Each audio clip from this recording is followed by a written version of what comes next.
오늘 제목이요, 기적을 체험한 자 그 무게를 버텨라 라는 제목입니다. 우리 제목을 한번 읽고 말씀을 듣도록 하겠습니다. 시작. 기적을 체험한 자 그 무게를 버텨라. 여러분, 사실 여러분, 그 왕관을 쓰려는 자 그 무게를 버텨라는 얘기가 있죠. 이 말은 왕관을 쓰는 자리에 오르려면 거기에 맞는 자격을 갖춰야 한다, 또는 거기에 걸맞는 대가를 치러야 한다는 그런 말입니다. 네, 여러분, 저는요, 이미 왕관을 쓴 사람도 그 무게를 버텨내야 한다고 생각을 합니다. 최근 우리나라에서는 그 대통령에 올랐던 사람들이 그 무게를 버텨내지 못하고 사리사욕을 취함으로 인해서 이 법원에서 실형을 선고받았습니다. 저는 이것을 보면서 이 왕관 쓰는 것도 참 중요한데 그 무게를 버텨내는 것 역시 중요한 것이구나 라는 것을 깨달았습니다. 혹시 여러분도 저와 같은 마음이셨는지 모르겠네요. 그래서 그런 의미에서요, 오늘 제목을 이 기적을 체험하는 것도 중요하지만 기적을 체험한 사람도 그 무게를 버텨야 한다라고 그렇게 정해 보았습니다. 사실 여러분, 우리들은 누구든지 소원이 있습니다. 어떤 분은 뭐 많은 돈을 갖고 싶어 하고, 어떤 분은 좀 높은 집 위에 오르고 싶어 하기도 하고, 어떤 분들은 뭐 집을 갖고 싶고 차를 갖고 싶고 뭐 이런 소원들이 있습니다. 또 어떤 분들은 좀 예뻐졌으면 좋겠다, 날씬해졌으면 좋겠다, 뭐 이런 생각도 있으시고, 주변 사람들이 나를 좀 인정해줬으면 좋겠다, 인기를 얻고 싶다, 이런 식의 소원을 갖고 있는 분들도 있습니다. 네, 여러분, 이런 소원들이 다들 있는데요, 그런 소원을 성취하게 해주는 어떤 방법이 있으면 얼마나 좋겠습니까? 사실 우리 주위를 돌아보면요, 모든 소원을 들어주는 방법은 아니지만 여러분, 이런 소원이 있잖아요. 부자가 되고자 하는 사람들이 있어요. 그 소원을 들어주는 어떤 방법이 있습니다. 여러분, 어떤 방법이 있을까요? 열심히 노력하고 근면성실한 거, 뭐 이런 것도 있죠. 근데요, 여러분, 그 많은 분들이 그 로또 복권 이런 거 많이 사시는 것 같더라고요. 그러니까 부자가 되고 싶은 분들이 소원을 이루기 위해서 가장 흔히 쉽게 접하는 대표적인 방법이 이 로또 복권인 것 같아요. 사람들은 이 로또 복권에 딱 당첨돼서 순식간에 부자가 되고 싶어 합니다. 그래서 저희 동네에도 이 로또 복권 파는 집이 있는데 굉장히 이렇게 커요. 지금 잘 되나 했는데 그 집에 사람들이 항상 많더라고요. 근데 여러분, 좀 문제가 있는데요. 뭐냐면 이 로또 복권 당첨되는 게 정말 쉽지 않다는 데 있습니다. 언젠가 방영된 그 EBS에 따르면 벼락 맞아 죽을 확률이 428만 9,651분의 1이라고 합니다. 그런데요, 로또의 그 당첨 확률은 이것보다 2배가 더 힘든 814만 5,060분의 1이래요. 800명 중에 한 명이 당첨이 될까 말까 한 그런 확률이에요. 작년을 기준으로 해서요, 그 서울 인구가 한 986만 정도 된다고 하는데, 그러면 로또 복권의 당첨의 확률은 서울 전체 인구에서 당첨자가 한 명이 나올까 말까 한 정도, 그런 정도의 희박한 확률입니다. 그러니까 여러분, 로또 복권은 정말 많은 사람들이 당첨되기를 바라지만 실제로 그 당첨이 돼서 혜택을 받는 사람은 아주 매우 적은 극소수의 사람이라고 하는 것을 알 수가 있습니다. 네, 여러분, 예수님 당시에도요, 이렇게 로또 복권 같은 게 있었어요. 바로 베데스다 연못이 그런 곳이었는데, 이게 병든 사람들의 소원을 성취시켜주는 그런 곳이었습니다. 다만 차이가 있으면요, 이건 뭐 당첨된 사람에게 돈을 주는 게 아니고 그가 무슨 병에 걸렸던지 낫게 된다는 데 있었습니다. 그러니까 요즘 같으면 로또 복권은 부자가 되는 소원을 이루는 방법이잖아요. 예수님 당시에 이 베데스다 연못은 만병통치의 소원을 이루는 그런 방법이었습니다. 잠시 말씀을 통해서 이 당시 만병통치의 장소인 베데스다 연못에 대해서 좀 알아보도록 하겠습니다. 요한복음 5장 2절에서 4절 말씀인데요, 제가 읽도록 하겠습니다. 예루살렘에 있는 양문 곁에 히브리 말로 베데스다라 하는 못이 있는데 거기 행각 5이 있고 그 안에 많은 병자, 맹인, 다리 저는 사람, 혈기 마른 사람들이 누워 물의 움직임을 기다리니 이는 천사가 가끔 못에 내려와 물을 움직이게 하는데 움직인 후에 먼저 들어가는 자는 어떤 병에 걸렸든지 낫게 되밀어라. 아멘. 여러분 이 말씀 보면요, 앞에 그 예루살렘 성의 그 양문이라고 하는 문이 있는데 그 곁에 이 베데스다라고 하는 연못이 있었다고 합니다. 근데 이 베데스다라고 하는 연못에 가끔 이제 천사가 내려와서 이 물을 휘저어 놓았는데, 그렇게 물이 움직인 후에 가장 먼저 들어가는 사람, 그러니까 맨 먼저 들어가는 그런 사람이 어떻게 된 거예요? 어떤 병에 걸렸든지 낫게 됐다고 그렇게 이야기를 합니다. 사실 여러분 이런 장소 지금 있으면 어떨까요? 불치의 병에 걸린 수많은 사람들 몰려들지 않겠습니까? 근데 당시에도 이런 형편은 마찬가지였던 것 같습니다. 베데스다 연못 근처에는 행각이 몇 개 있었다고 아까 그러던가요? 5개가 있었다고 그러죠. 5개. 행각이라는 말이 우리는 좀 생소합니다. 근데요, 이게 뭐냐면 여러 개의 기둥이 이렇게 있는 거예요. 기둥이. 근데 그 위에 지붕이 또 이렇게 씌워져 있는 거죠. 그래서 사람들이 들어와서 쉴 수 있게 만들어 놓은 어떤 공간을 말합니다. 요즘 여러분 인천대공원 가보셨나요? 또는 뭐 호수공원 이런 데 가보시면요, 비를 피할 수 있는 큰 원두막 같은 게 있어요. 굉장히 크게 지어놓은 원두막. 근데 그런 거를 상상하면 될 것 같습니다.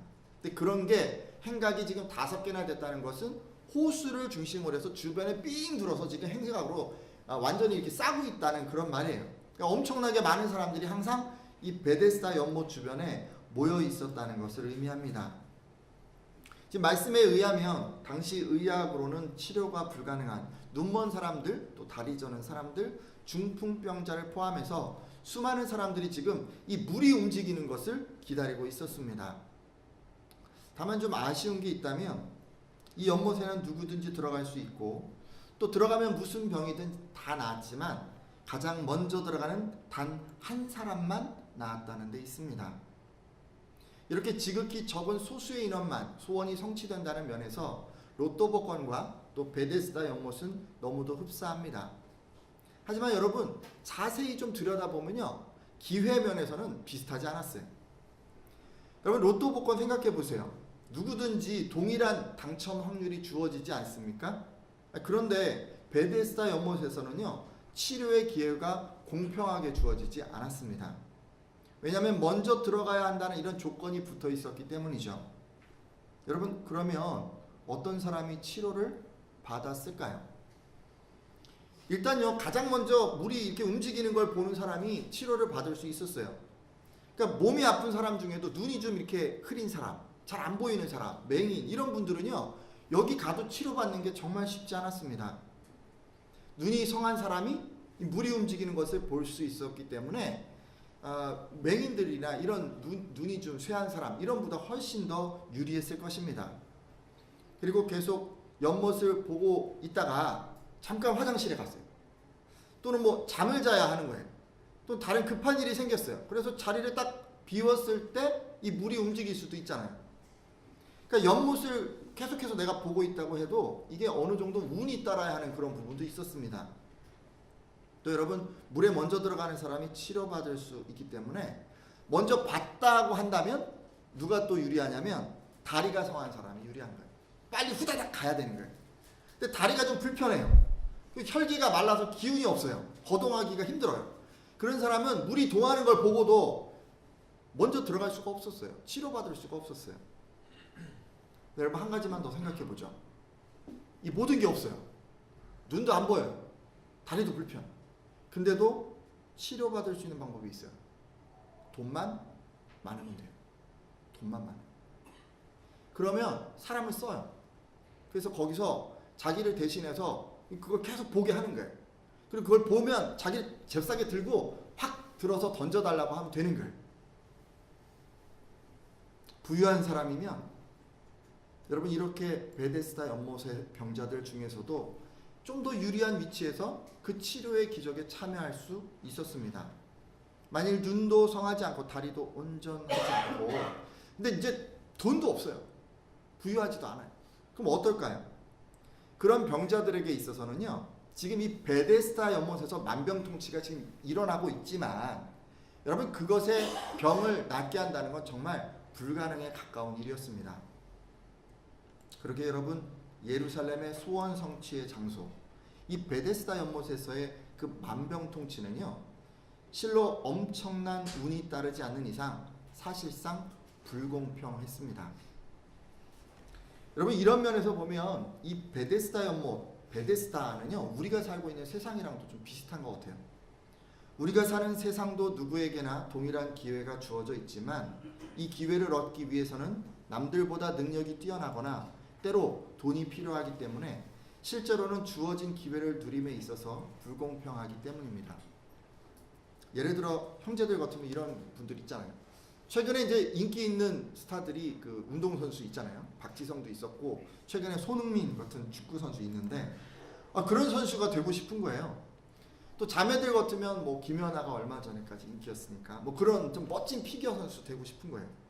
근데 체격 조건이 따라주지 않고 체력도 따라주지 않고 운동신경도 따라주지 않으면, 그러니까 여러 가지 면에서 탁월한 능력이 따라주지 않으면 이 운동선수 되는 소원을 이루는 게 어려울 수 있습니다. 그리고 얼마 전에 뭐 우리나라에 이런 제도도 도입돼서 지금 진행되는데, 로스쿨 아시죠? 법관이 되는 거에는 좀 어떤 새로운 제도, 또 좋은 제도일 수 있는데요. 이게 한 학기에 수천만 원 이상씩 학비가 들기 때문에 이것을 감당할 수 없는 서민들에게는 이 제도가 사실상 불가능한 기회일 수 있습니다. 이외 결혼에도 자녀 양육에도 취업에도 승진에도 여러 가지 인생에 우리는 중요한 일을 겪게 되는데 우리들은 이와 유사한 것을 느낍니다. 능력이 부족하고 또 가진 것이 없어서 내 소원을 이룰 수 없어 라고 그렇게 우리가 느낀다는 말씀입니다. 근데 오늘 주인공은 그 아주 오랜 기간을 이 베데스다에 머물렀던 사람이에요.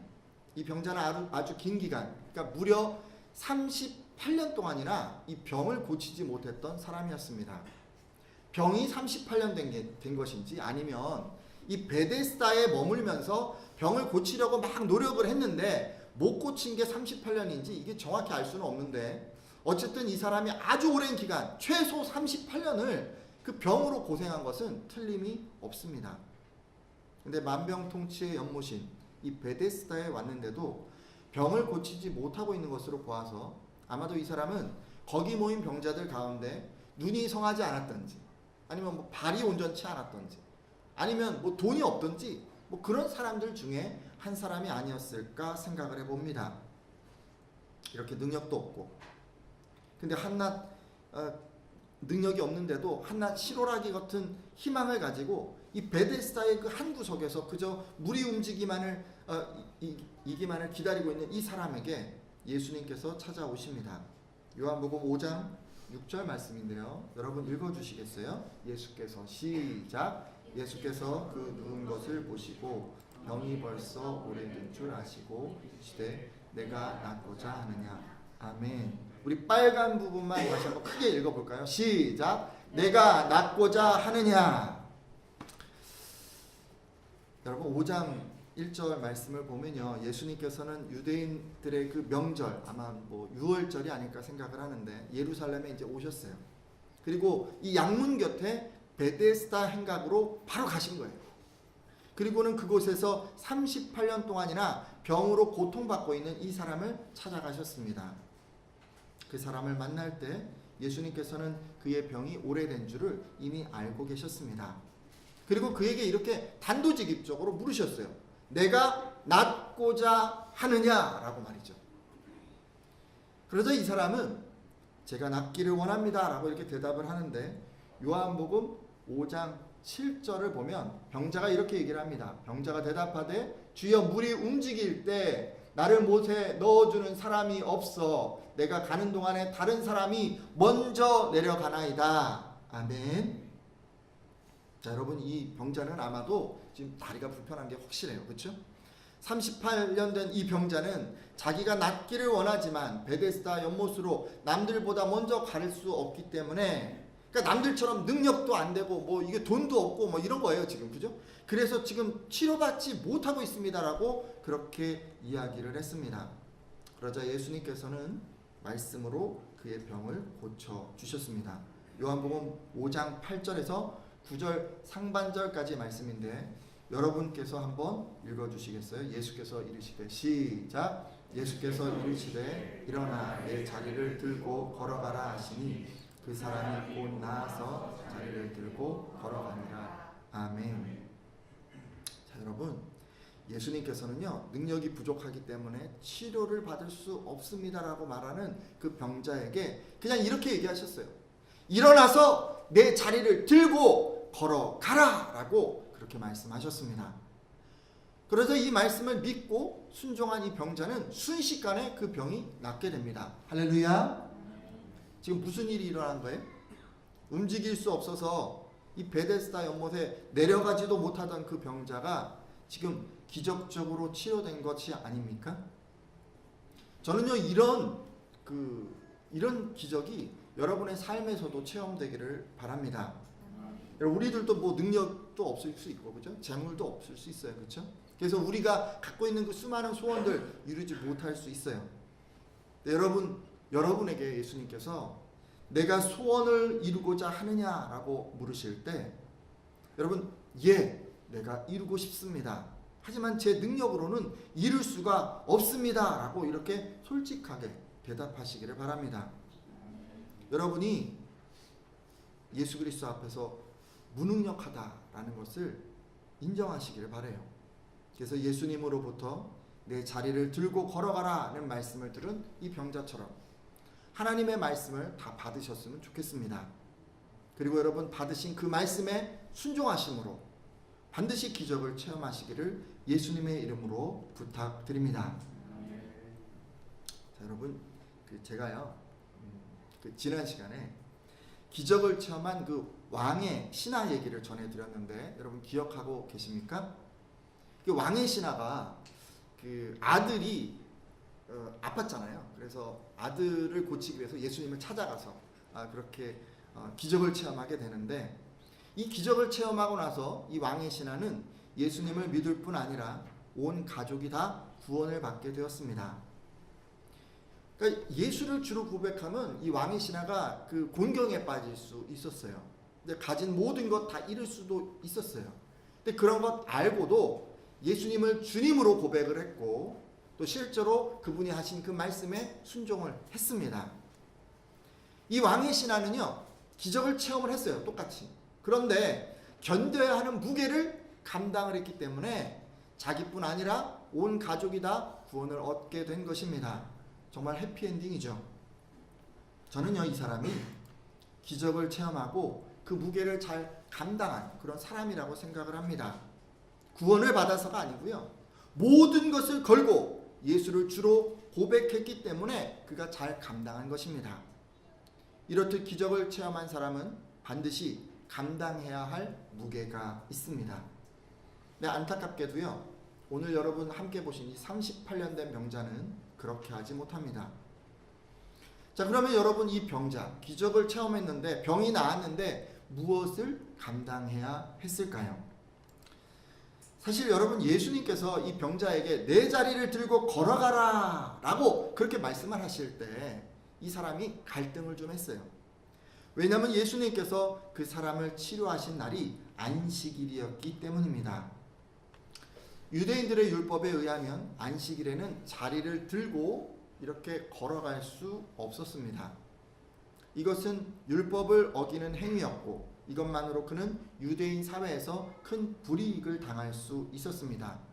그래서 이 사람은 예수님께서 자리를 들고 걸어가라 라고 말씀을 하셨는데 잠깐 갈등했어요.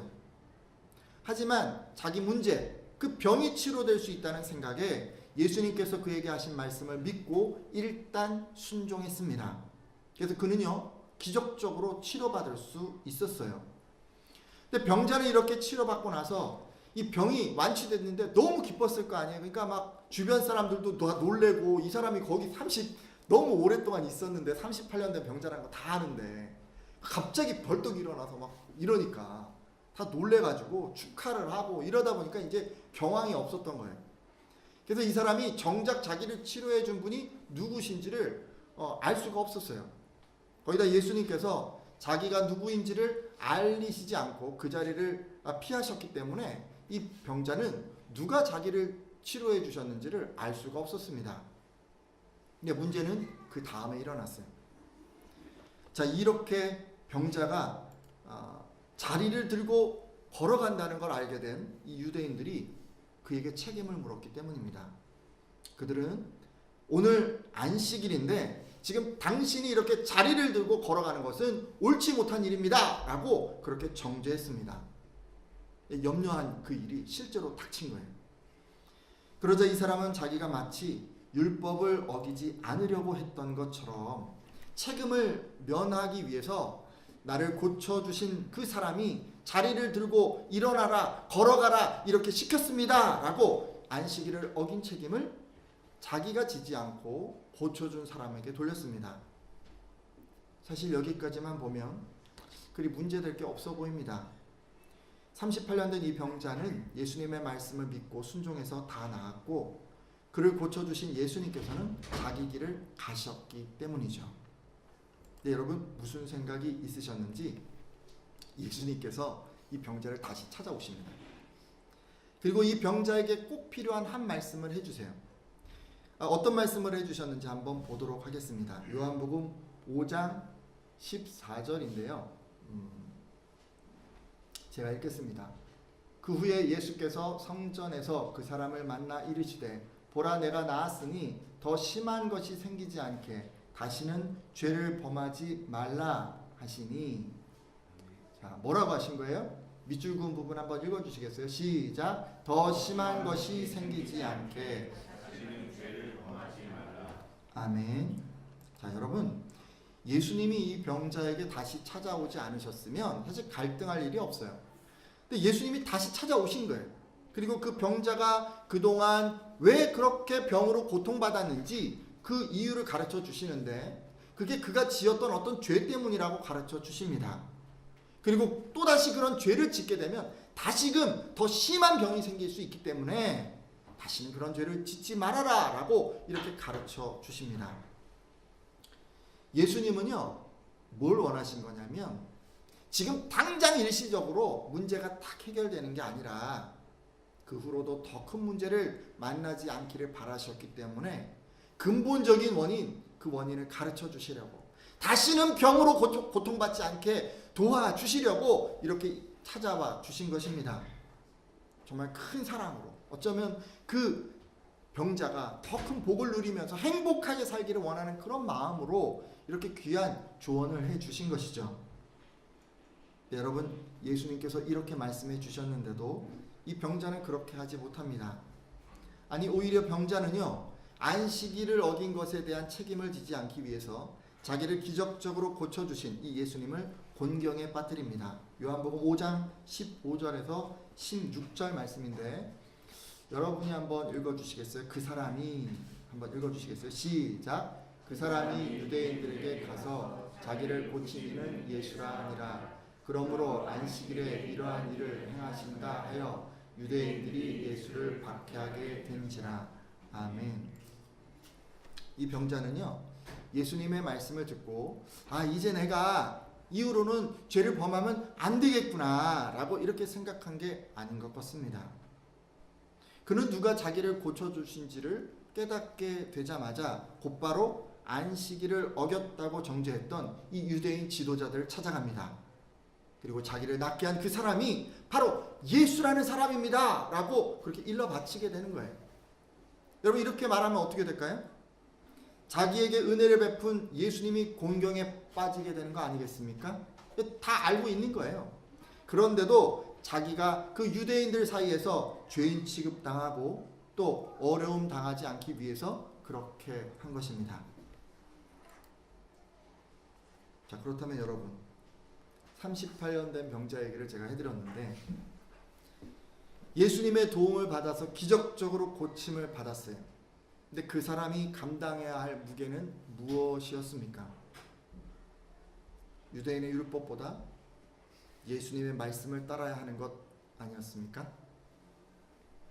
비록 그렇게 한다면 자기가 속한 공동체에서 조롱거리가 될 수 있고 그가 속한 유대인 사회에서 불이익을 당할 수 있지만 그럼에도 예수님의 말씀으로 그가 기적을 체험했다면 계속해서 예수님의 말씀에 순종해야 하는 것이 아니겠습니까? 맞아요. 이 병자는요, 고침을 받기 위해서 그냥 일시적으로가 아니라 고침을 받고서도 이런 말씀의 우선순위를 지켜야 했습니다. 그게 그가 견뎌야 할 기적의 무게였어요.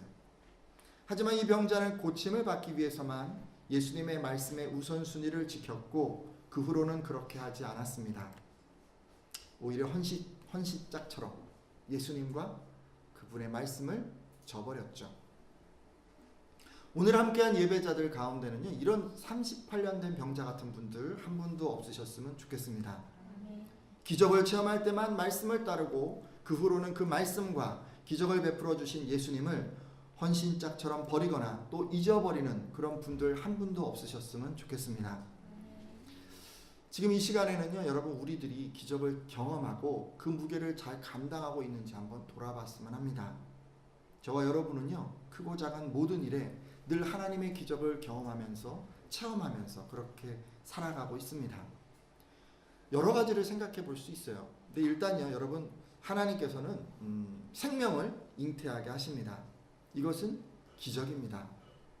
난임 부부에게 귀한 생명을 주시거나 유산한 부부에게 다시 생명을 허락하시는 것도 기적일 수 있지만, 여러분 생각해 보면 우리 건강한 우리 한솔이처럼 생명을 얻게 하시는 것도 다 기적입니다.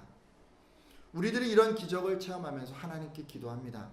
때로 우리들은 말씀에 순종해서 하나님이 원하시는 모습으로 아이들을 잘 양육하겠습니다 라고 그렇게 기도하기도 하고, 아이가 이렇게 아이를 주셨으니 그가 건강하게 자라는 것만으로도 제가 만족하고 하나님께 감사하겠습니다 라고 결단하기도 합니다.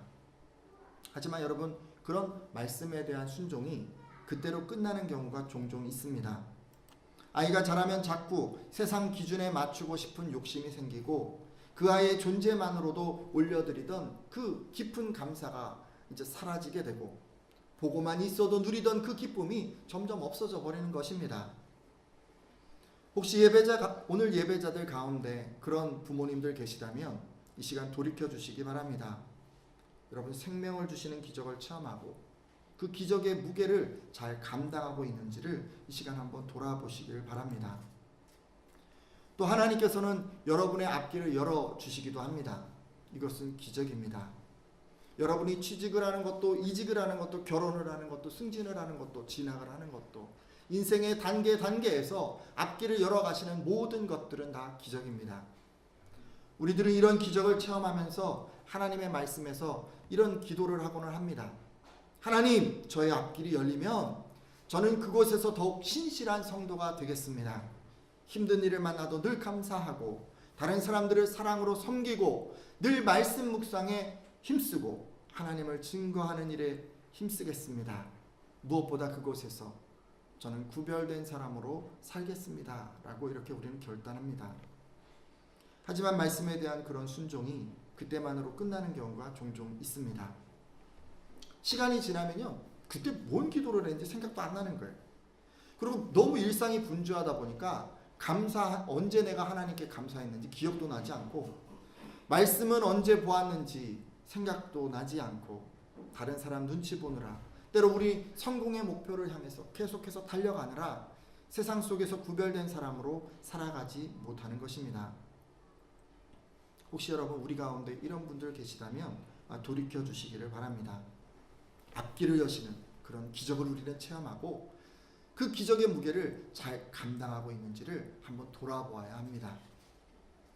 이 밖에 하나님께서는 여러분의 영혼과 건강과 또 가정과 공동체를 회복시켜 가십니다. 여러분 이 모든 것들은 다 기적이에요. 그때마다 우리는 하나님의 말씀을 받고 또 그 말씀에 순종하고자 결단하고 기적을 체험합니다. 여러분 그 기적은 거기서 그 순종은 거기서 끝나는 것이 아니라 계속해서 이어져야 하는 거예요. 이제 말씀을 맺으려고 합니다. 여러분이 언제 어떤 기적을 체험했든지 기적을 체험한 사람은 반드시 그 무게를 견뎌야 합니다. 저는 오늘 함께한 예배자들이 내가 문제를 해결받고 싶으냐라고 물으시는 그 예수님의 음성에 정직하게 답하기를 바랍니다. 여러분의 능력으로 감당할 수 없다고 예수님께서 도와주셔야만 한다고 그렇게 기도하셨으면 좋겠습니다. 그리고 그분께서 무슨 말씀을 하시던지 그 말씀에 순종하기를 바랍니다. 그래서 예수님의 능력으로 문제가 해결되는 그런 기적을 체험하시기를 부탁드립니다. 그리고 이것으로 끝나시면 안 돼요. 그렇죠? 이것으로 끝나시면 안 되고 왕의 신하처럼 하셔야 돼요. 기적을 체험한 후에는 예수님을 여러분의 삶의 주인으로 온전히 모셔야 하는 거예요. 사람들에게 따돌림 받을 수도 있고 금전적인 손해를 입을 수도 있고 또는 시간과 기회 희생이 요구될 수 있지만 절대 예수님 부인하지 말고 온전한 여러분의 주로 예수님을 모시기를 바랍니다. 그래서 여러분만이 아니라 온 가족과 주변의 모든 사람들이 함께 구원을 얻는 그런 귀한 축복을 누리기를 예수님의 이름으로 부탁드립니다.